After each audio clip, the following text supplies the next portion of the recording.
시험을 볼 때 30대 초반인가 이때 운전면허 시험을 하는데 제가 필기시험을 100점을 맞았어요. 근데 이분은 운전면허 시험에 14번을 납학을 하셨답니다.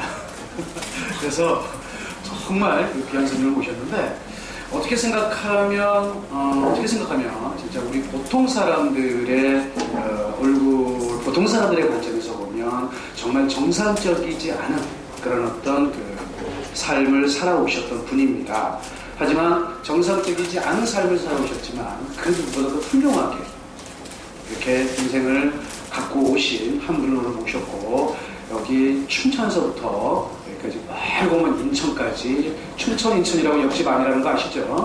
굉장히 먼 인천까지 오셨습니다. 여러분들 그 공부하시는데 조금이라도 도움이 되시고자 하는 의미에서 우리 그 선생님께서 오셨습니다. 그래서 원장님께서 잠깐 노태우 선생님에 대한 그 소개를 좀 해드리고 노태우 선생님 강연을 좀 듣도록 하겠습니다. 먼저 원장님 소개해드릴 때, 자, 먼저 선생님께 큰 박수로 환영의 인사 드리겠습니다.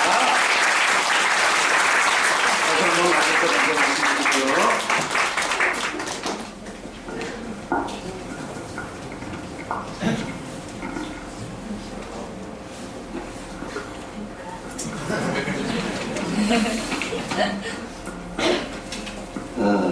오늘 여러분들 모시고 노태우 선생님이 강연을 하시는데, 여러분들이 얼마나 지금 상황도 행복한 상황이고 이 상황에서 내가 무엇이든 할 수 있다라고 하는 그런 자신감을 다시 한번 얻을 수 있는 시간이 될 거라고 확신을 합니다. 네. 노태우 선생님이 40 넘어서 공부를 이제 시작하셨는데, 뭐 자료에도 있지만은 수능을 보진 않으셨어요. 그런데 선생님이 공부하시면서 두 자녀분이 역시 중졸입니다. 중졸인 두 자녀분을 선생님이 교육을 시켜서 큰아드님은 서울대 경영학과 4년제 학생, 그리고 둘째 아드님은 한양대를 갔는데 올해 수능을 다시 봤어요. 그래서 서울대하고 연대 정시로 지원을 한 상태입니다. 결과는 좀 이따 나오겠죠. 예. 그 강연도 많이 하셨어요. EBS 어느 아버지의 교과서라고 하는 그런 프로, 그 다음에 생활의 비법, 그 다음에 대수능을 말하다부터 시작해서 여기 걸려있는 SBS 올해의 달인 중에서 2014년 달인 대상을 또 수상하기도 하셨습니다. 이번 기회를 토대로 해서 여러분들도 긍정적이고 자신감 있는 그런 마음을 갖고 한 10개월이죠. 10개월 열심히 공부하시면은 여러분들이 생각했던 그런 생각들이 현실이 되고, 내년에는 이 시간에 부모님하고 같이 좋은 시간을 보낼 수 있는 그런 한 해가 될 것이라고 확신을 합니다. 자, 노태우 선생님 박수로 맞아주십시오.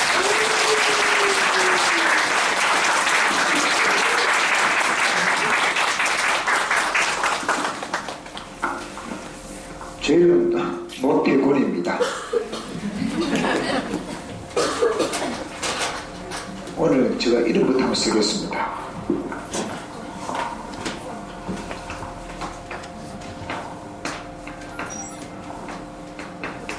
제가 이름 떼습니다. 제가 난독증입니다. 여기 이제 김홍신 작가님, 인간시장 김홍신 작가님께서 하늘 엄마하지 않고 흠으로 풀면 아버지가 말하는 공부힘 이렇게 지어주셨습니다. 2014년 대상 받을 때. 어떻게 보이세요? 글자가?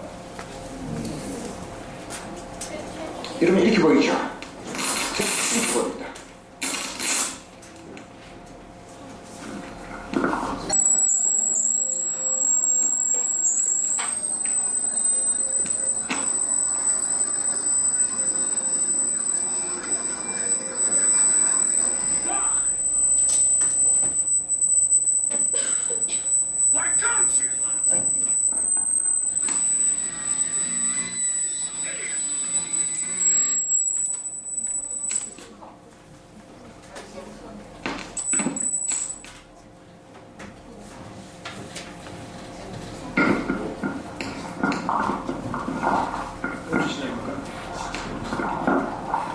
난독증이나 글자를 읽고 쓰는데 어려움을 겪습니다.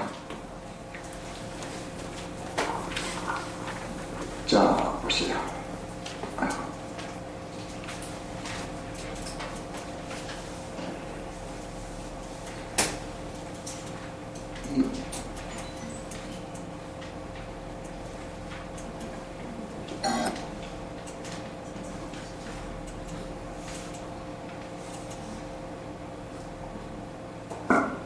이렇게 보이죠.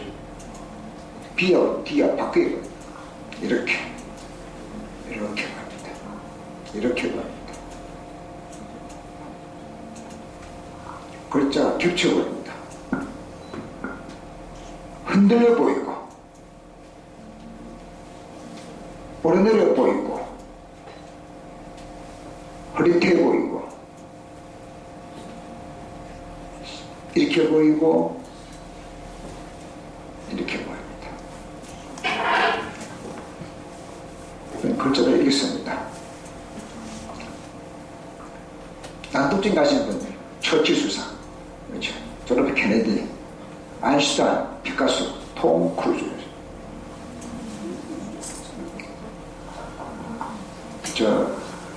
초등학교 1학년 때 읽기 능력이 평생을 좌우합니다. 저 같은 경우는 인생을 결정했습니다. 저는 작년 9월달까지 막노동을 40년 동안 했습니다. 우리 두뇌 능력, 언어 표현 능력, 언어 이해 능력은 가지고 있습니다. 그런데 글자가 발명되지 5천년밖에 되지 않았습니다. 그래서 반드시 읽기 능력은 자기가 후천적으로 개발해야 됩니다. DNA 구조가 들어있지 않습니다. 저는 이렇게 글자를 못 쓰니까 아빠한테 혼난다고 해요. 학교 가면 선생님한테 혼나고 오고 가는 길거리에서 친구들이 지금 놀린다고. 저는 초등학교 3학년 때까지 옷을 오줌을 싸고 다녔습니다. 학교 가면 선생님 무섭고 집에 아빠 무섭고 오고 가는 길거리 지금 놀리니까 바보 저래가 지체 부지하게 소리가 속 들었습니다. 저는 공부를 게을리 한 것도 아니에요. 공부를 하기 싫은 것도 아니었어요. 글자를 모르니까 어떻게 공부를 할 수 있겠습니까? 글자의 전쟁을 저는 치렀지만 결국은 저는 실패를 하고 중학교만 제가 졸업했습니다. 그때부터 막노동하고 장도배기 생활을 했습니다. 제가 가수 있었지만은 글자를 모르는 게 누가 저를 인정하겠습니까? 그죠? 네. 그래서 제가 제일 처음에 운전면허증을 따고 가서 장사한 곳이 강원도 평창군 봉평장입니다. 이호석의 메밀꽃 필물이요. 저는 그 당시에 그 장에 갔었는데 저는 이호석 메밀꽃 필물 저는 몰랐어요.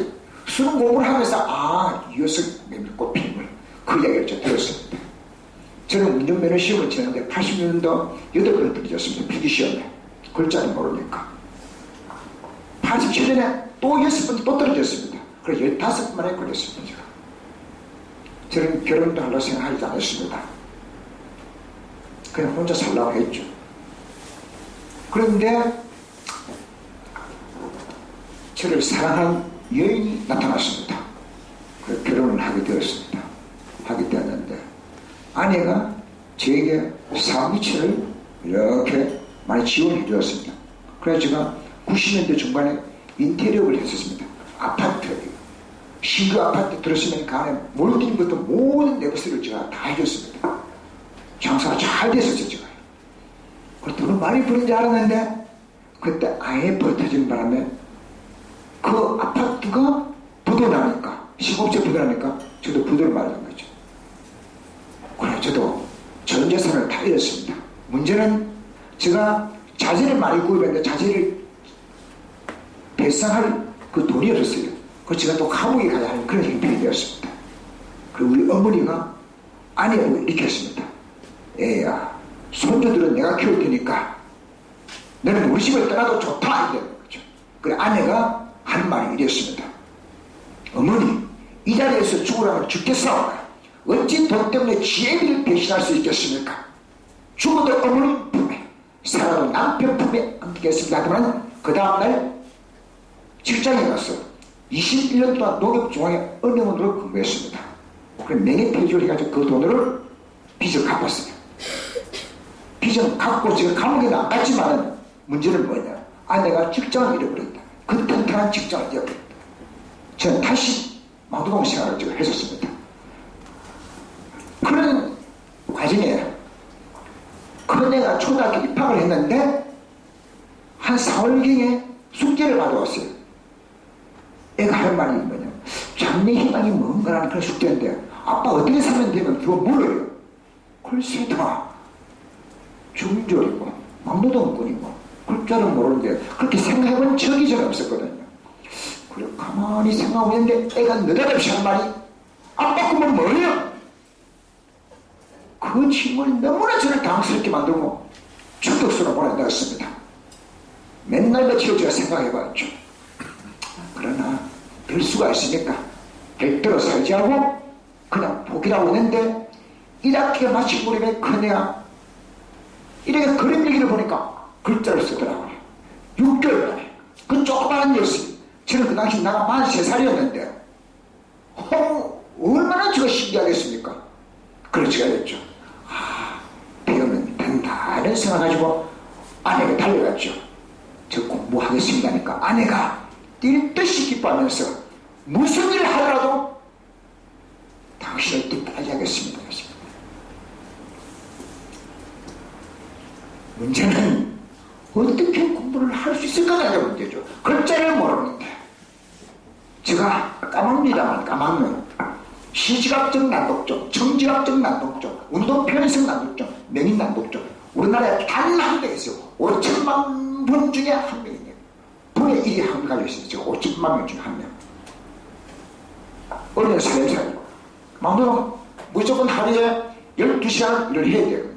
나이가 43살이가 되죠. 그래도 해야 될 거 아니에요.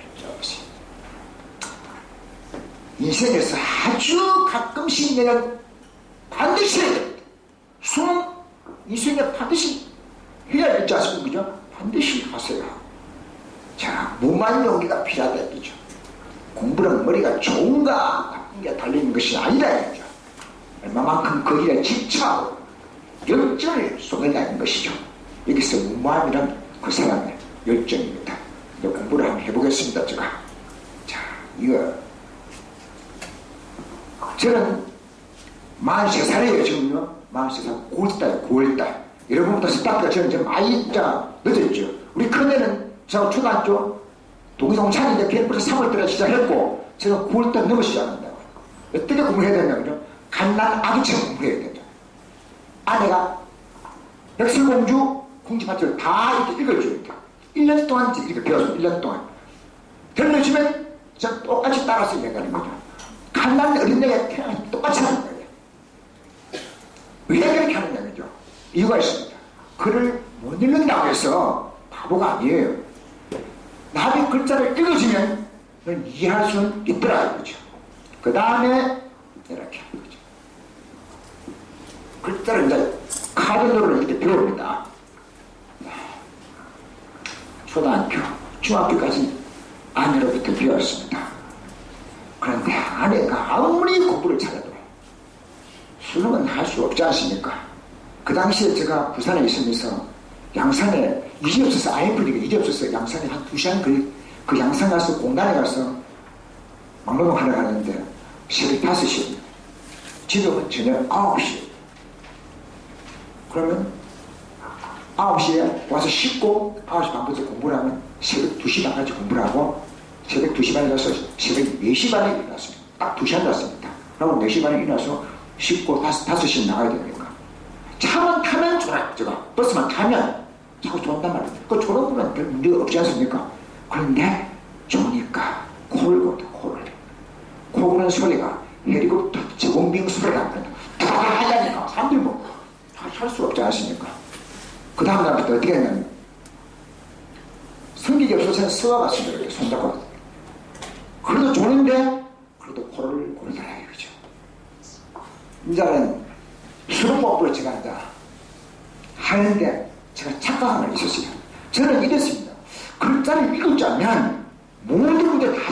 줄 알았어요. 나는. 아주 그랬습니다. 그런데 그게 아니더라고요. 글을 읽는 데서 문제 풀 수 있는 게 아니더라고요. 읽는 게 중요한 게 아니더라고요. 이해를 해야 돼요. 이해. 이제 문제는 수능 공부를 해야 되는데 읽기는 어느 정도 이런데 이제 글자를 못 쓴단 말입니다. 아내가 모든 글자를 이렇게 A4 용지에 이렇게 다 적어줬습니다. 이렇게. 수학도 이렇게 그림 그려줘야 되죠. 못 씁니까?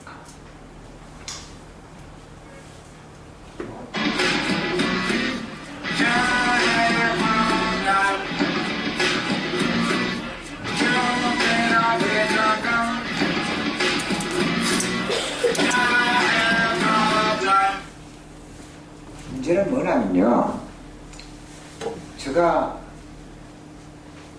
글자를 매일 읽을 수가 없어요. 우리 남북적인 사람들은 뭐라 하는지 아세요? 그거 글자가 뭐가 안 들린다. 글자가 뭐가 안 들린다. 글자 엉켜 있어. 그리고 어제는 글자를 읽었는데 오늘 글자를 읽는다는 보장이 없어요. 제가 오늘 글자를 읽었는데 내일 글자를 읽었을 보장이 없단 말이에요. 글자 엉키니까 그죠. 그 아내가 또 수능 교재를 이렇게 라디오에 다 녹음시켜줬습니다. 이렇게. 그럼 그 녹음시키 좀 가지고 제가 이어폰 줄을 이렇게 30인짜리 이어폰 만들어서 공사장이나 집에서 이렇게 공부를 이렇게 제가